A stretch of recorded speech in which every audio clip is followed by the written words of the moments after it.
নমস্কাৰ মৰমৰ ছাত্ৰ-ছাত্ৰীসকল মই অৰুন্ধতী ৰয় তোমালোক সকলোকে নতুন এটা ভিডিঅ'লৈ স্বাগতম জনাইছো আজি আমি পঢ়িম অষ্টম শ্ৰেণীৰ গণিতৰ অধ্যায় 11ৰ নতুন এটা অংক এই অংকত আমি অনুশীলনী 11.2 থকা প্ৰশ্নটো সমাধান কৰিম আমাৰ শেষৰ প্ৰশ্নটো আছিল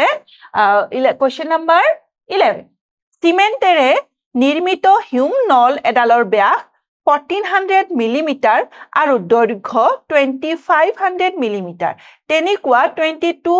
ডাল নলৰ বাহিৰৰ ফালে ৰং কৰিবলৈ খৰচ কিমান হ'ব যদি প্ৰতি বৰ্গ মিটাৰৰ খৰচ 8 টকা হয় ইয়াতে আমাক সিমেন্টেৰে নিৰ্মিত হিউম নলৰ আমাক কি দিয়া আছে ব্যাস দিয়া আছে আৰু দৈৰ্ঘ্য দিয়া আছে এতিয়া আমি কি কৰিব লাগিব তাৰ আমি বক্ৰপৃষ্ঠৰ কালি উলিয়াব লাগিব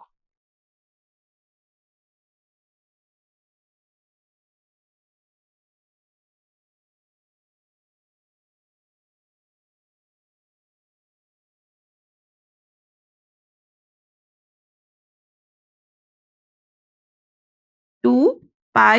r h pi into 2r into h pi মান কিমান 22/7 into 2r মানে ব্যাস কিমান আছে 1400 মিলিমিটাৰ into h 2500 মিলিমিটাৰ গতিকে একক কি হ'ব বৰ্গ মিলিমিটাৰ তো কেনসেল কৰিলে কিমান হয় পূৰণ কৰিলে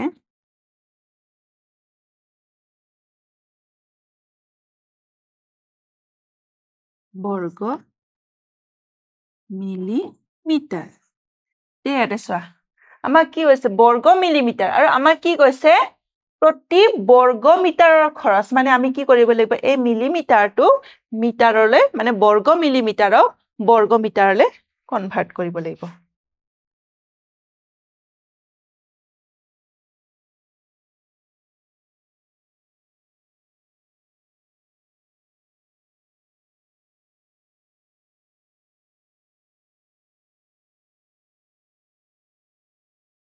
কনভাৰ্ট কৰিবলৈ আমি কিমানেৰে হৰণ কৰিলো 10000000 হৰণ কৰিলে আমি কি হয় বৰ্গ মিলিমিটাৰ গুছি কি হৈ গ'ল বৰ্গ মিটাৰ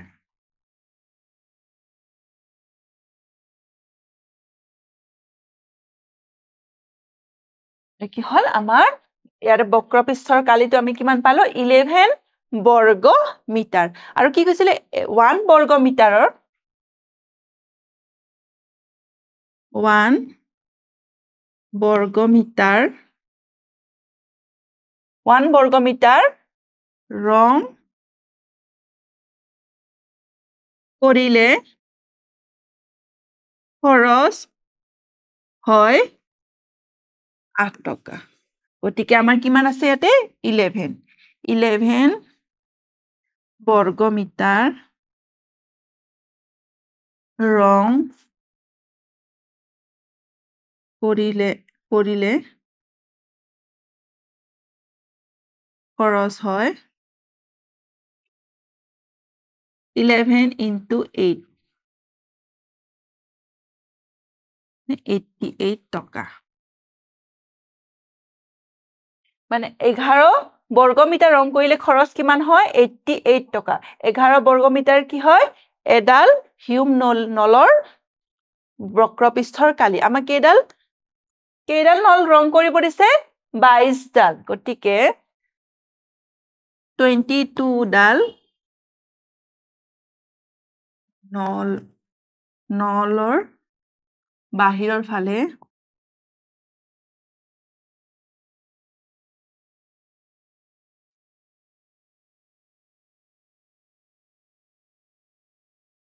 ৰং কৰিলে খৰচ হ'ব 22 into 88 টকা পূৰণ কৰি চাও 8 2 গুণ 16 8 2 গুণ 16 একে 17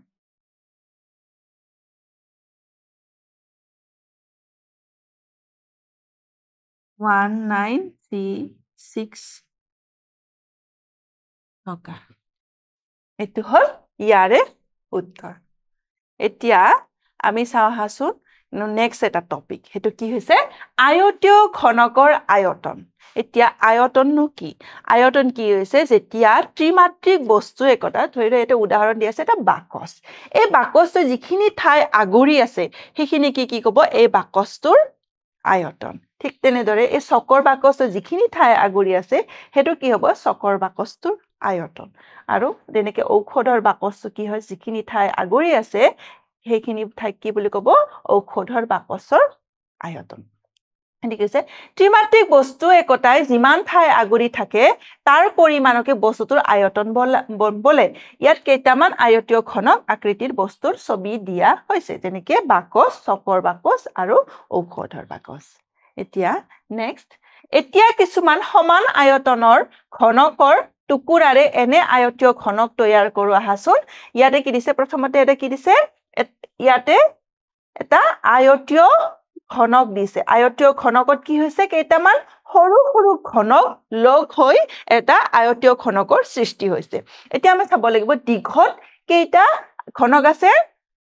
দীঘত আছে 9টা ঘনক প্ৰস্থত আছে 7টা ঘনক আৰু উচ্চতাত আছে 4টা ঘনক মানে সৰু সৰু ঘনক লগ লাগি কি হৈছে এটা আয়তীয় ঘনকৰ সৃষ্টি হৈছে এতিয়া যেতিয়া ইয়াতে আমাক যদি সুধে ইয়াতে কিমানটা ঘনক লগ লাগি এই আয়তীয় ঘনকটোৰ সৃষ্টি হৈছে আমি কি কৰিব লাগিব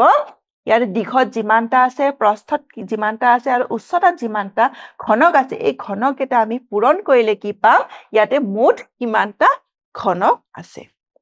গতিকে 9 * 7 * 4 কৰিলে কিমান পাম 252 মানে এই আয়তীয় ঘনকটো সৃষ্টি কৰিবৰ কাৰণে 252টা ইয়াতে ঘনকৰ প্ৰয়োজন হৈছে ঠিক নেক্সট আমি কি আছে ইয়াতো এটা কি দিছে ইয়াৰে আমাৰ আয়তনত কিমানটা ঘনক আছে আমি উলিয়াব দিছে ইয়াতো ঠিক দীঘত 5টা প্ৰস্থত 4টা উচ্চতাত 5টা 5 পূৰণ 5 * 4 * 5 কৰিলে কি পালো 100 মানে এই আয়তীয় এই ঘনকৰ আকৃতি দিবলৈ আমাক কিমানটা ঘনকৰ প্ৰয়োজন হৈছে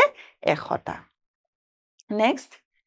আৰু এটা আমাক চিত্ৰ দিছে ইয়াতো কি দীঘত 6টা প্ৰস্থত 5টা উচ্চতাত 10টা মানে মুঠ কিমান আছে 6 * 5 * 10 কৰিলে হল 300 মানে ইয়াৰ আমাৰ আকৃতি দিবলৈ আমাক 300টা ঘনকৰ প্ৰয়োজন হৈছে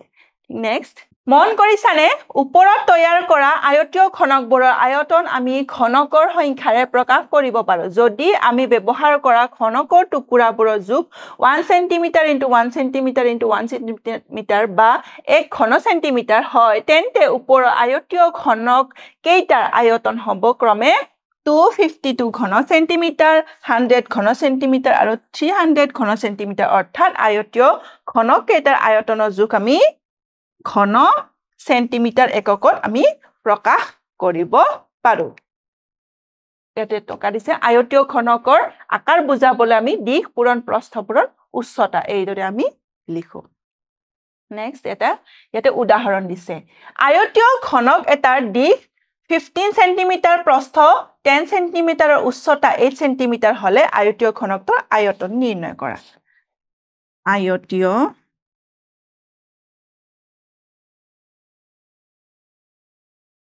ঘনকটোৰ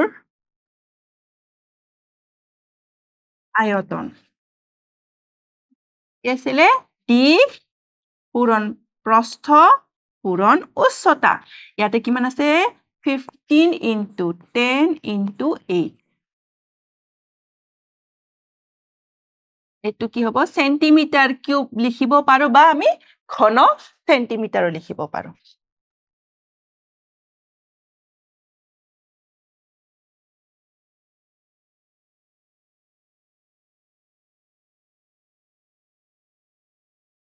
এইটো হল 1200 সেন্টিমিটাৰ কিউব এইটো হল ইয়াৰে উত্তৰ এতিয়া নেক্সট এটা আয়তীয় ঘনকৰ আয়তন 40 ঘন সেন্টিমিটাৰ ইয়াৰ দিশ আৰু প্ৰস্থ ক্ৰমে 22 সেন্টিমিটাৰ আৰু 4 সেন্টিমিটাৰ হলে তাৰ উচ্চতা কিমান হ'ব ধৰা হল উচ্চতা = 8 সেন্টিমিটাৰ প্ৰশ্ন মতে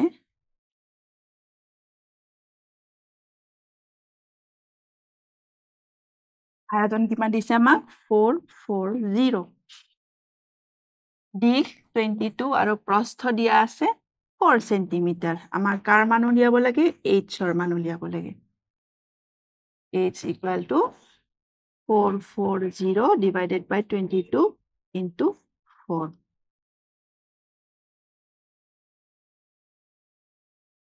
2 रे 11 रे 2 মানে